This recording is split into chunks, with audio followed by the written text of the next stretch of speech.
I want to hear cannons.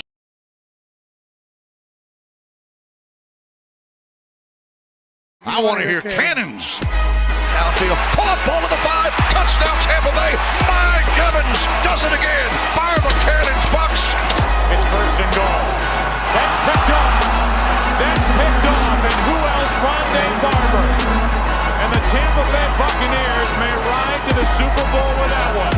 Third down, 18. Dropping Gannon, looking Gannon. Throws up with the head. Intercepted. 30. Derek Brooks 30. Brooks to the 25. 20. Derek Brooks all the way. There it is. The dagger's in. We're going to win the Super Bowl. And there the cannons go. Fire them. Keep on firing them. Keep on firing them. The 8-7 Tampa Bay Buccaneers look to clinch the NFC South Division for the third straight season this Sunday in a crucial game against the New Orleans Saints. Welcome back to the Cannon Fire Podcast. I am your host, Rhett Matthew, joined alongside me from BucsNation.com, Evan Wanish. And Evan, this game is for all the marbles. The Bucs have to win one of two games left on their schedule, both of those in the NFC South Division. But if they can do it this Sunday, they can win 5 in a row, win in front of the home fans, and also win in those beautiful red and pewter uniforms that we only get to see every so often. It would mean the world for a football team that was 4-7 just a month ago. We were talking about replacing the head coach, replacing the quarterback, looking ahead to what kind of draft strategies the Bucs were going to be in for. And as we've said before on the show, winning cures all. So 4 wins later, the Bucs are 8-7, right back into the thick of it with the NFC playoff race, and 1 win away from clinching that NFC South division, clinching a home playoff game in the 4 seed in the NFC.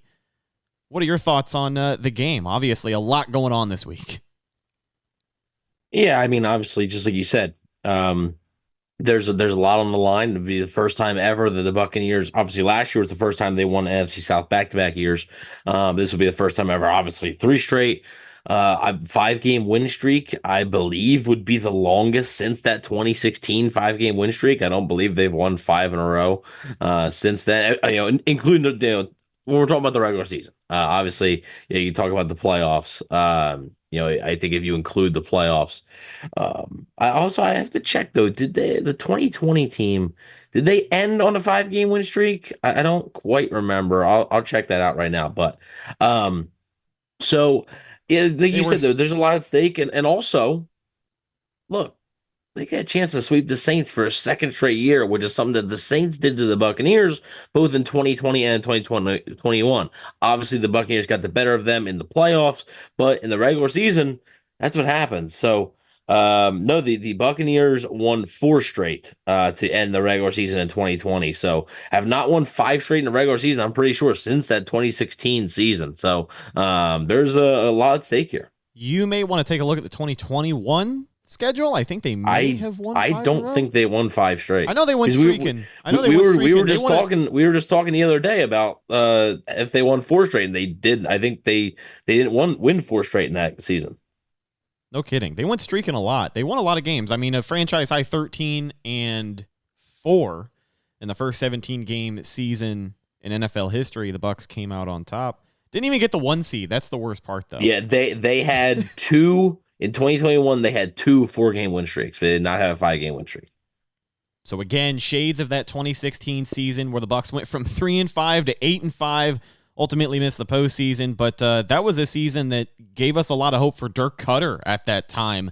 Really thought that the way that the defense was rolling in those 5 games and the development of Jameis Winston, man, that was a wild time. But let's talk about this Bucs team this year. So we obviously know what's at stake in the game this Sunday, but I wanted to dive a little bit more into the defense because I think we're going to be relying on the defense to win this game, honestly, for the Tampa Bay Buccaneers. I know the Saints have been just a team with, I don't even know, man. Apparently they're keeping Dennis Allen. It doesn't seem like they have much to play for other than to upset the other teams. I mean, they can still win the division. Don't get me wrong. I don't want to sit here and put all my eggs into one basket just yet with this Bucs team.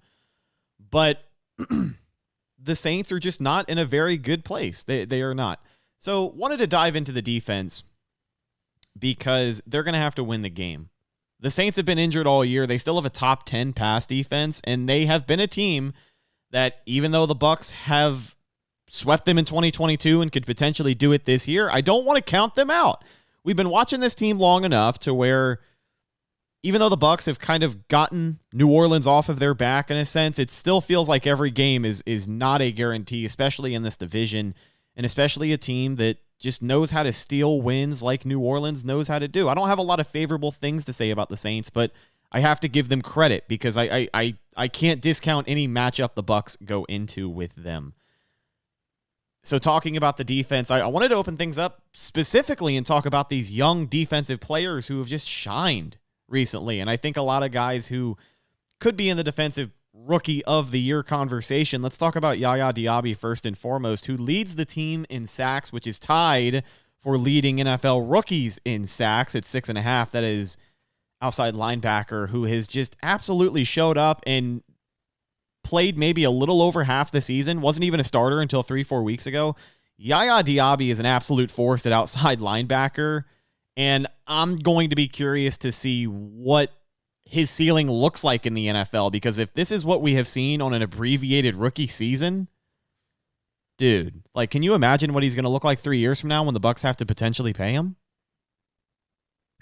Yeah, it's been a really good start to his obviously his career. And like you said, he wasn't even, he was more of a rotational player for the first, I wouldn't even say first half. I'd say more than first half. I would say 70% of the season or so. He's probably more of a rotational guy. And just recently, I believe it was the Colts game, week 12, that he officially got the starting nod. So it was a long time. And yeah, 6.5 sacks. Had a forced fumble, I believe, as well. So yeah, it was really, really nice day for Diaby on Sunday against the Jaguars. But yeah, really nice season. And there's been a lot of talk about Kalijah Kancey and stuff, and we'll talk about Kancey a little bit here. But Yaya Diaby's kind of stolen a little bit of the spotlight from Kalijah Kancey. I remember a couple weeks ago there was just a lot of love for Kalijah Kancey. Now you don't hear as much because it's not that Kancey's been bad; it's just that Yaya Diaby's been so good. So, I do think there's a bright future. I don't think he's ever going to become this 14, 15 sack guy. I just don't really think he's that type of player. But I think he can get you close to 10 sacks every year if he hits the ceiling. Obviously, there's a long way to go. My guy Noah Spence, his rookie season, he had 6 sacks in his rookie season, right? And then never really came close to that after that. So there is a long ways in his career. Now, Noah Spence is still good, but Yaya Diaby definitely is on the right path, and it's a great start to his career so far. Yeah, and you mentioned we're not going to discount Kalijah Kancey because we've had plenty of praise for him as well this season, and we have just as much to get excited about. He's got 4 sacks on the year from an interior defensive line position, the first-round pick for the Bucs. I would argue that these two guys, they haven't been single-handedly responsible for the defensive turnaround the Bucs have had in the second half of the season, but they have been some of the most consistent players on the field week in and week out. We have talked about on these game preview shows how these guys need to get involved early and often. And we saw it early and often against Jacksonville, where the pass rush was relentless, and it led to a great play in coverage by Devin White. We'll talk about his return as well. But these two rookies have been some of the most consistent players on the field on the defensive side of the ball for Tampa Bay. And it's just a lot to be excited about when you forecast the future of this Bucs defense. Yeah, and the interesting thing is that obviously picking Kalijah Kancey 19th overall, yeah, he's going to play a pretty big role for you. But picking Yaya Diaby in the 3rd round, I liked Diaby as a prospect, but I thought it was a little bit early. I get it. I think I even said on James's stream during the draft and in our draft review that the Bucs didn't have a 4th round pick, so I think they basically looked at it like, this guy isn't going to be there in the 4th round. We want him here. Let's just get him here. So I don't know if they imagined Yaya Diaby playing such a big role for them at this point in the season, especially when you had Shaq Barrett back from injury. You had Joe Tryon-Shoyinka, who you hoped would have made the jump in that development. And then you also re-signed Anthony Nelson. So I don't know how much they exactly expected Yaya Diaby to play. And I think he's been a pleasant surprise to them. I think his production has been great, and hopefully he can continue to build on this. And hey, let's try and get the 8 sacks. I mean, 8 sacks, it's 1.5 in 2 games. That's not bad. And 8 sacks as a rookie's phenomenal. So let's try and get there, and we'll see if they can make some impact plays against the Saints, because really, like you said, this second half of the season, they've been the driving force, I think. And like, I've been really disappointed in Shaq Barrett and disappointed in Joe Tryon-Shoyinka and Anthony Nelson.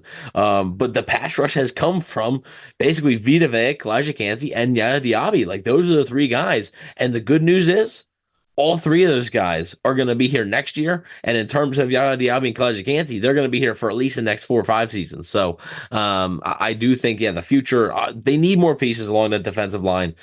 Draft season, the season's going to end one way or another, whether the Bucs are Super Bowl champions or don't make the playoffs or we're out in the wild card round. The season's going to end. So when we talk about the draft season and what this team needs, pass rush can be up there, but they do still have nice pieces already in Kalijah Kancey and Yaya Diaby. One forced fumble on the season for Yaya Diaby. And again, those takeaways, I'd argue, are some of the biggest reasons the Bucs have played as well as they have. That game against Jacksonville, 21 points in the first half off of takeaways alone. And even against Green Bay, just proving that this defense can take the ball away is going to help the Bucs down the stretch, because you have an offense that's playing hot. You have a quarterback that's playing well. But if they don't have to go above and beyond, and you can continue to play complementary football, especially with a defense that we have seen perform before, they've been a little inconsistent this season, but this turnaround has been a huge part of this win streak, and the rookies deserve a lot of credit. But you cannot talk about guys who produce on this defense without talking about the best safety in the NFL. Antoine Winfield Jr., a guy who the Tampa Bay Buccaneers are going to have to pay, and it's going to hurt their pockets.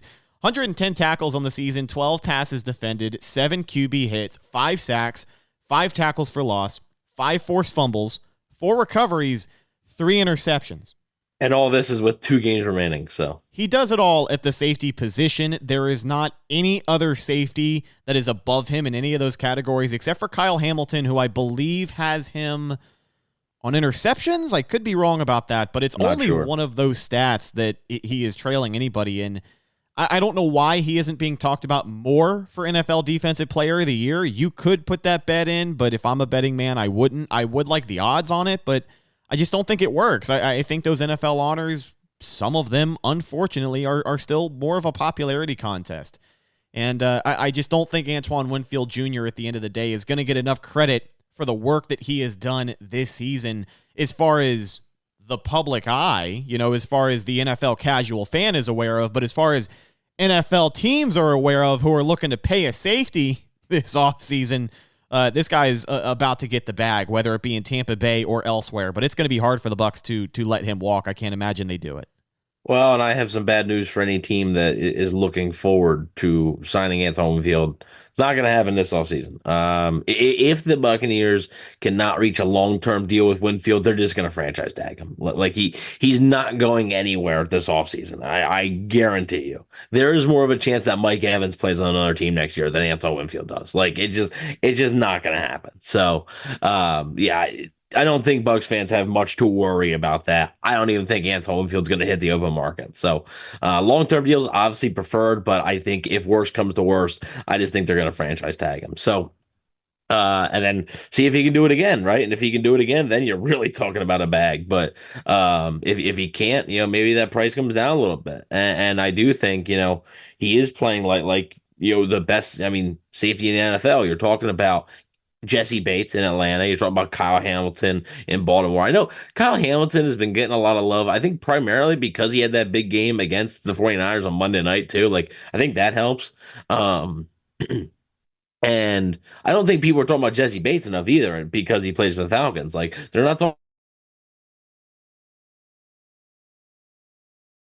Atlanta, and Kyle Hamilton's getting all this love because he plays on the Ravens, who, the Ravens might win this freaking Super Bowl. So, it's astounding to me that I'm not sure about the updated list. I haven't seen an updated thing, but last I checked, he wasn't even top 10 in the Pro Bowl voting. I don't know what we're doing here.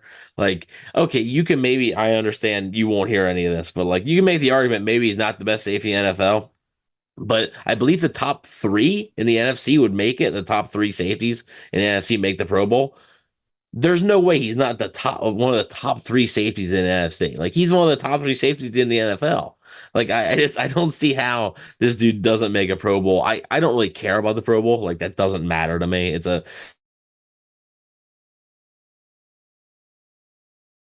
note on that. Just it's tough for a defensive back, I think, to win Defensive Player of the Year. They're usually always going to give that to the guy that gets 18 sacks. Like they're always going to give it to the Aaron Donalds, the Myles Garrett, the TJ Watt. Like they're always going to give it to those guys. So it's kind of tough for a defensive back, I think, in today's day and age to win Defensive Player of the Year. But yeah, I definitely think he should be in consideration.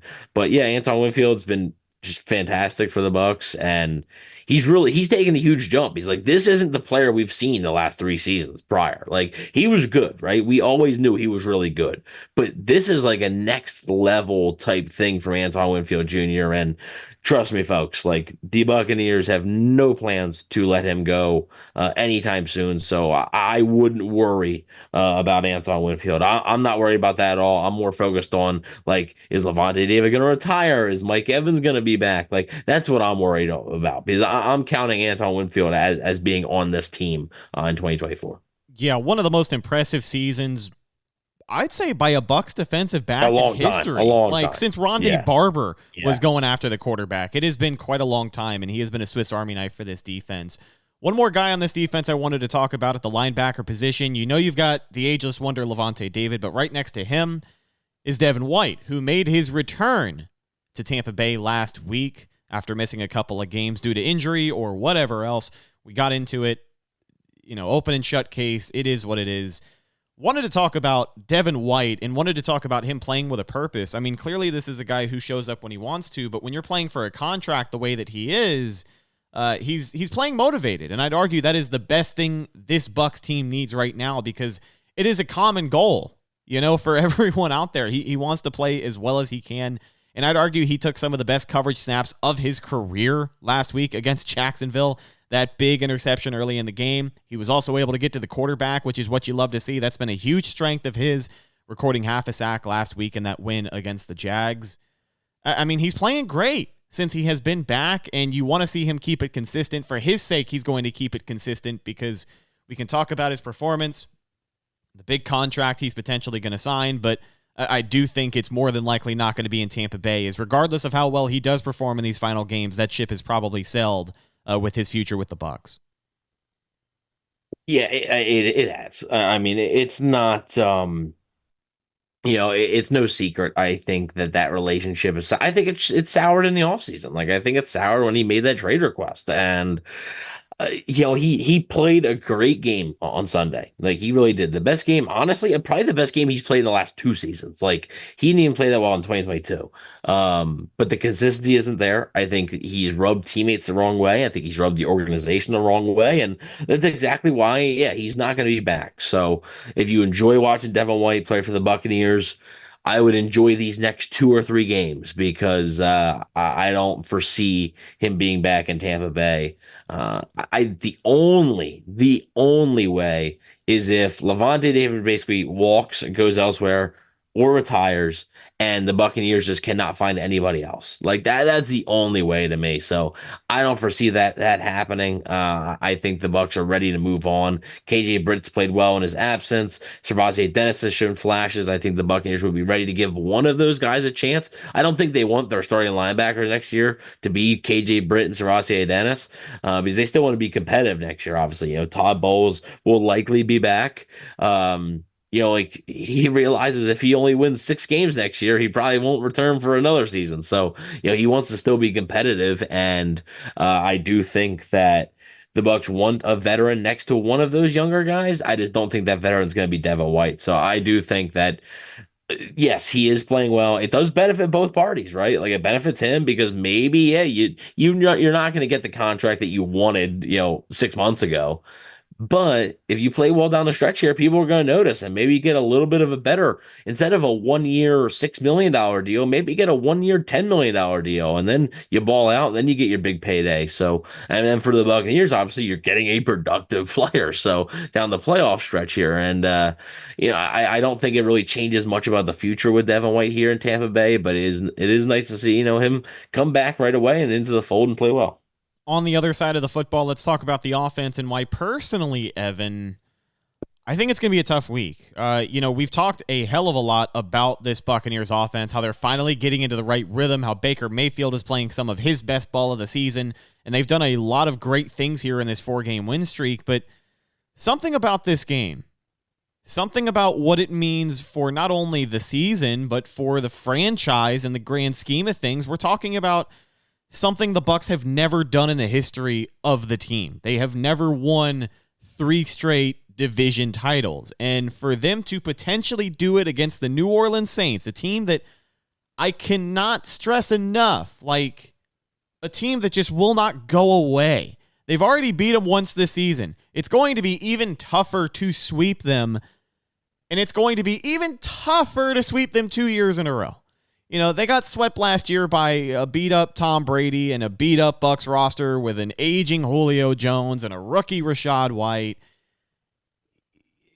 So I do feel good about their chances of winning, but this game in the pit of my stomach feels like the perfect recipe for just something to go wrong. And the something to go wrong this week, I think, is I think it could potentially be tough sledding for this Bucs offense, because as injured as the Saints have been, they still have a top 10 passing defense in the NFL, ranked number 7. So what kind of week do you think it's going to be? Yeah, well, and also Marshawn Lattimore going to be out for this game. So obviously, unfortunately, we won't see the Mike Evans versus Marshawn Lattimore matchup. We barely saw it last time either, because I believe Evans got injured. Little quick trivia here. See if you remember. Okay. The Buccaneers scored 1 offensive touchdown in New Orleans last year, week 2. Who scored it? Rashad Perryman. There you go. That's good Bucs, memory. It's good Bucs memory. legend. I was actually just thinking about him the other day. He's one of those guys in Bucs history that he kind of pops up. 2019, I remember that ridiculous game he had at the end of the season. He went on a run. That stretch. He played himself out of Tampa Bay. He priced himself out of Tampa Bay just by those last 4 games. Yeah, that circus catch the final week of the season against Atlanta and that overtime loss for Tampa Bay. And then in 2021, the Bucs bring him back with Tom Brady, and he takes down the Bills in overtime. That's a guy that a lot of fond memories. He had a career game, I think 2019 against Detroit, where his dad played. There's a lot of positive Rashad. I think he had 2 touchdowns in that game too. Yeah, he had to redeem himself in 2019 because he had a couple of awful drops at the early part of the season there. But I'm glad that a lot of people, can look back at the good he did, and it outweighs some of those problems he had early in the year. Yeah. So, yeah, I do agree with you. I think it might be a little bit tough sledding for the offense. Look, it wasn't a clean game the last time these 2 teams met, right? I thought it was a good game by Baker. The Bucs put up 26 points, but it wasn't completely clean on offense throughout the rest of the game, really. And I believe the Bucs got off to a pretty slow start in that game too. It had a very similar vibe of the week 2 game last year, right? The Buccaneers failed to score anything in the first quarter. The Saints led 3-0. Then the Buccaneers scored 14 points in the second quarter. That was after a New Orleans turnover there. And then the Bucs scored 12 in the fourth quarter. It's kind of pulled away there. But Buccaneers did not allow the Saints to get in the end zone last time. So hoping to keep that up. I'm not sure if it's gonna, that's not really something you can sustain necessarily. But yeah, I do think it could be a tougher day for the offense. I do agree with you there. And I think, again, it's going to be about protecting the football. It's going to be about who protects the football better. Now, Baker Mayfield did have an interception in that game, and it was in the red zone. But if you remember, right away, the Buccaneers got the ball back on a fumble. And then the Bucs scored a touchdown. So it kind of negated itself. Now, when you're looking at this matchup and you talk about, their pass defense is being, tough, The Bucs the last 2 weeks, Baker Mayfield's played great, but they've also played some weaker pass defenses. So I am curious to see how this offense, which is one of the hotter offenses in the NFL right now, I am curious to see how they play against the tougher New Orleans defense, because Green Bay's secondary is not very good, and also Green Bay was also missing Jair Alexander in that game as well, their best corner. And then Jacksonville had the 29th ranked pass defense going into that game. I'm curious to see now against New Orleans, even without Marshawn Lattimore. I am curious to see how they play, how Baker Mayfield performs, and I think it could go a long way in saying like the confidence that you could have in a guy like Baker Mayfield in a playoff game. All right, I do think because you're probably going to see a team that's top 10 in pass defense, top 15 in pass defense in the playoffs. So I do think this is the Buccaneers are going to treat this like a playoff game because, quite frankly, if they win, like they're locked, they're in. But I also think I think the fans should be looking at this like, okay, this could be like a preview of like what it's like in the playoffs, like the type of defenses you're going to be playing in the playoffs, and we'll see how they perform. Yeah, I'm glad you brought up the turnover battle because I was going to say it myself. Baker Mayfield and the rest of this Bucs offense, they don't have to go above and beyond this week like they have these last few weeks.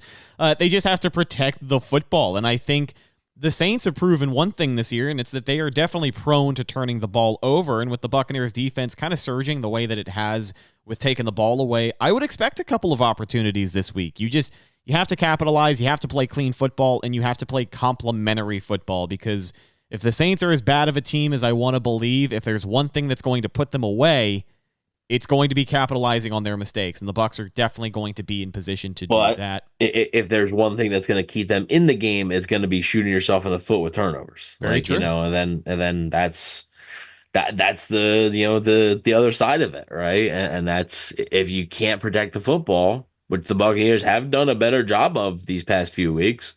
If you can't, like Baker Mayfield had a stretch there in the middle of the season where he was turning the ball over at a higher rate than he was earlier in the season, but the Buccaneers were able to overcome it. And now it's time to protect the football again. Baker Mayfield didn't have any turnovers last week, had the one fumble against Green Bay, and he needs to have another, I think, cleaner game here. Like I do think that, and I think when you look back at this game, I think whoever wins the turnover battle, especially because I do think it's a mid-closer game, and I think whoever in a close game, whoever wins the turnover battle is likely the guy who's going to win the game.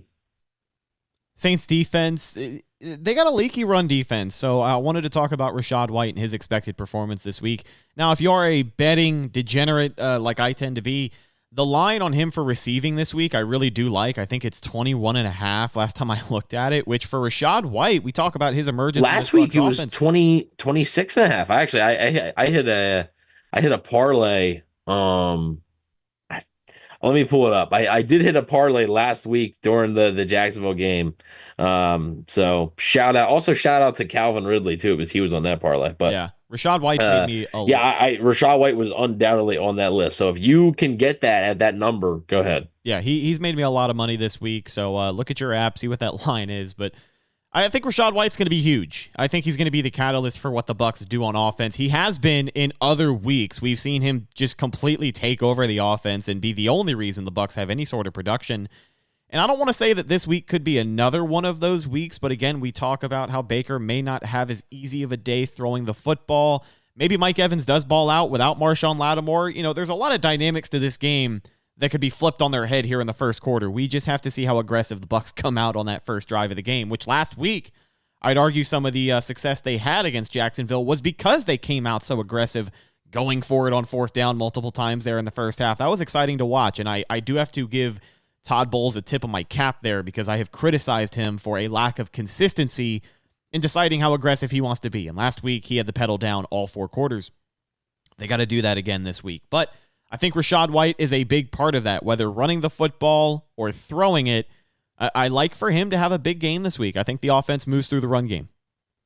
Yeah, and the parlay I had was Rachaad White 25+ receiving yards, Rachaad White over 3.5 total receptions, Mike Evans over 4.5 total receptions, and Calvin Ridley over 4.5 total receptions, which shout out Calvin Ridley in the second half because in the first half he only had one catch. Yeah. So having a bigger second half. So shout out to him.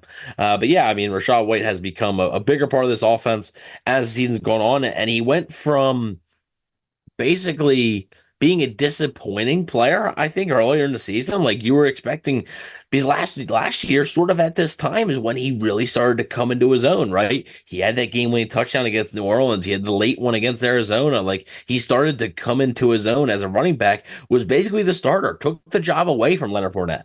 And then you came out of that and you're like, okay, maybe, he's the guy now. And he started off the 2023 season and it wasn't quite the same. And now I think the Buccaneers and Dave Canales have figured out the right ways to use him. The run game was not what it needed to be against Jacksonville last week. They need to be better, especially against some, these playoff teams. I'm not saying that New Orleans is a playoff team and Jacksonville isn't, but in the playoffs, you got to be able to run the ball efficiently. It helps your entire offense. But I do think Rachaad White again is going to be a pretty big involvement in the passing game. And yeah, if you can I want to check the number, see if there's a number available right now for Rachaad White. See if you're gonna get my live reaction to the line right now. This is on FanDuel. Let's see here. Receiving props. 22.5. Yeah, I would take it. I would take it. His receptions is set at 3.5 as well. I'd feel comfortable taking both of them. I would feel pretty good taking both of them. So they get him involved early and often. And even though we think it might be a tougher day throwing the football, I do think that could actually lead to Baker Mayfield checking the ball down a little bit more. And Al Bundy in the chat actually said a pretty good point. Green Bay and Jacksonville run a lot of zone. Baker threw a lot of anticipation throws that work well versus zone. True. Saints run tons of man and are very good at it. I can't see Baker having the same passing success versus the Saints. That's one of the things that gave Tom Brady, fits all those years. Because basically, for whatever reason, Mike Evans wasn't winning enough one-on-ones. Chris Godwin wasn't winning enough one-on-ones. Rob Gronkowski wasn't winning enough one-on-ones. And the New Orleans pass rush could get there in time. And, their man coverage are a lot of man heavy. And you're right. And I think that is a reason why it's going to be a little bit tougher. And I also think it's a key to protect the quarterback this week, too. Because if you can't protect Baker, I think the offense can fall apart. But, yeah, I do think it could be a little bit tougher. That's a pretty good point there in the chat. I don't want to talk too much smack about the Saints pass rush, but I just want to look at I want to refer to what the film shows Tristan Wirfs did to Josh Allen last week. Man, oh man, he put him in a spin cycle, dude. He made it tough. And this Bucs offensive line has been a bit of a bright spot. We talked about the development of Luke Gedeke, obviously, at right tackle. Worse at left tackle, playing injured, playing better than a lot of other tackles in the NFL at this point. And the interior struggles, but I like the matchup this week. And this is probably the best that I have felt about a Bucs Saints matchup in a while. All the way back early in the season. What that game was, week 4, I believe. That's scary. Yeah, I know. You're feeling good about a Bucs Saints matchup? That is scary, which leads me to my main point. Like, even though I feel good about this matchup, I still have that feeling at the pit of my stomach that the Saints are still that team. And for the Bucs to sweep them 2 years in a row, that would be awesome. This is it. If the Bucs beat them on Sunday, win the NFC South against them in Tampa, next year you can't feel that way about the Saints anymore. And I know, and I agree. You're not the only one, and I definitely have the same feeling. There's people listening to this podcast right now that I'm sure have the same exact feeling. But if the Buccaneers beat the Saints again, sweep them 2 years in a row, and clinch the NFC South while doing it, that's it. It's done. Let's get to some score predictions here to wrap up the game preview. I think they can do it. I think the odds are pitted against the Bucs this week. I think they're only favored by 2.5, which for a home game is, damn near even. The matchup you basically get 2 points for home, basically. Yeah, the matchup predictor on ESPN.com actually favors New Orleans 51 to 49%. So there's a lot on the line, and it's a perfect recipe for disaster based off of the history of the franchise and what we've seen time and time again over the course of history. But I really do think the Bucs are playing some of their best football. I think they know what's at stake, and I think this team would much rather handle business this week than have to go into an unknown next week against Carolina.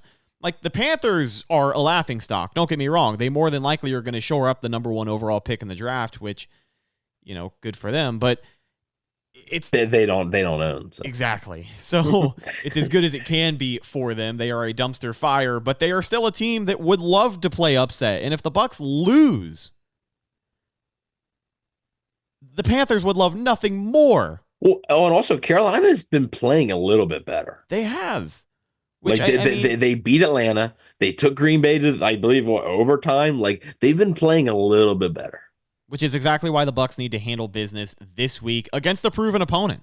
You know, this is a team that if you beat, I know that most of the NFL doesn't look at this division as competitive, and they don't look at the Saints as a good team, and they haven't been a great team this year, don't get me wrong, but they're still a tough team, and they're playing for their postseason lives, just like the Bucs are. So I think it's going to be tough, but I have faith they can get it done.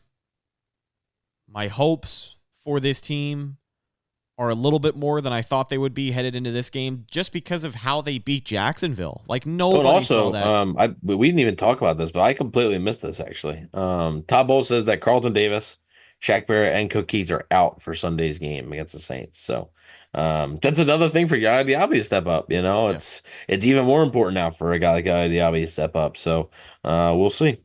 Yeah, star tight end O'Keefe after a touchdown. Yeah, you're gonna have to figure out how to replace him. Yeah, it's gonna change up a lot of the dynamic on offense there. But regardless, next man up. You know, we've talked all year about the young guys stepping up. Carlton Davis, who has been missing some action. You're looking for him to get healthy. At this point, man, you just hope he's ready to go for the postseason.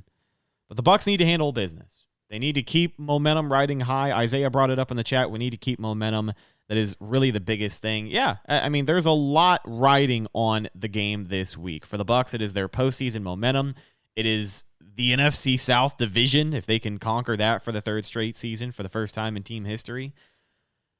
And it's a chance to sweep those damn Saints for the second straight year, which would be awesome. It would be awesome. We have not covered a run like this against New Orleans in the history of the show, so it would be the icing on top of a pretty nice turnaround here at the end of the 2023 season for the Tampa Bay Buccaneers. But my final score, Bucs are favored by 2.5.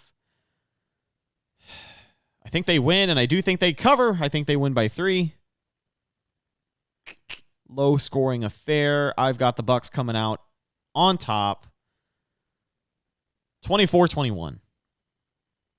Okay. I think the Buccaneers win. And the Buccaneers cover by 3, 20-17. I think it's a little bit lower scoring than I have a hard time seeing the Bucs score 3 touchdowns in this one. I think it's going to be more of a defensive type of day, and I think the Bucs defense maybe force a turnover or 2, and that's the difference. They're in a 3-point game, so I definitely think it's going to be closer than the first week. Not the first week, the first time these teams played this season. But I don't think the Saints. I think the Bucs momentum is just a little bit too much right now. And then you can celebrate a third straight NFC South title and the playoffs for the 4th straight year, which I believe it would be the first time in franchise history. I think. But either the first or second, it hasn't happened often where the Buccaneers have made the playoffs 4 straight seasons. So even like in the Dungy years where they were really good, I think they never made the playoffs 4 straight seasons. So while you wrap up there, I am going to look that up and just confirm that. So but I do think that the Buccaneers are going to find a way. It won't be pretty, I don't think, but they're going to find a way to get it done. I think that's how you have to do it. You know, it's the toughest game they have left. It is that game against the Saints. I've made the point over and over on today's show. You guys totally get it. I'm beating a dead horse here, but I can't state it enough. You know, the Bucs are not in a state to overlook any team, and they cannot do it with the Saints this week. So I do think they handled business, and I think this Bucs regime does a really good job at making a case to keep them around in 2024. I mean, it's hard to argue against this Bucs regime as of right now. Winning cures all. They have made the playoffs 4 straight years. I believe it was 1997. because they lost in the wild card a bunch, but they did make the playoffs from 1999 to 2002. So 99, 2000, 2001, 2002. So they've made it 4 straight. I don't think they've ever made it 5 straight though. So maybe next year, but it all starts with having 4 straight. You can't have 5 straight without having 4 straight. So maybe next year, but hopefully, they get that hopefully they can get it done. Historic game this week for the Tampa Bay Buccaneers taking on NFC South foe, the New Orleans Saints. But that's just about going to do it for this week's game preview edition of the Cannon Fire podcast. Want to thank everybody hanging out with us live over on YouTube. First name greatest, and I have seen that picture before. I want to say that's our good friend Tony Baloney, who has not been in chat very much this year, but we do appreciate his support. Been rocking with us for a little while. Christopher Cole, Jeremy Lowe, Isaiah J., Holyoke Joe, Al Bundy, Ryan Flanagan, Aiden Duffield, anyone else that I may have missed. We appreciate you guys. Subscribe to the channel for more great Tampa Bay Buccaneers content. And find the show on social media, Facebook, Instagram, and Twitter. All of those are Cannon Fire Podcast. Best place to go for updates on the show. And, of course, Tampa Bay Buccaneer news as it happens. Speaking of Bucs news as it happens, follow my co-host Evan on Instagram at Bucs_Daily, the #1 Buccaneers fan page on Instagram. You can also find him on Twitter at EvanNFL. Check out his written work at BucsNation.com. You got anything on the slate this week? Yeah, gonna have an X Factor out this week, and then also the Q&A with the Saints site. I believe it's called Canal Street Chronicles. So be on the lookout for that on BucsNation.com. Looking forward to it. Last but not least, you can find myself, Instagram and Twitter at Rhettakus, RHETTAKUS. If you follow me, I will follow you back. And stay tuned tomorrow. We've got a video dropping on the channel, a little bit of a game preview from a segment that I was able to do with FanDuel Radio earlier today. All that and some more great Tampa Bay Buccaneers content over on the Cannon Fire Podcast YouTube channel. Getting you ready for the game this week. Word salad. Sometimes it's hard, We're right here at the end of the show, so my brain stops working. I'm your host, Rhett Matthew, signing off from my co-host, Devin Wanish. We'll talk to you in the next one. Until then, and as always, thank you for listening, and go Bucs.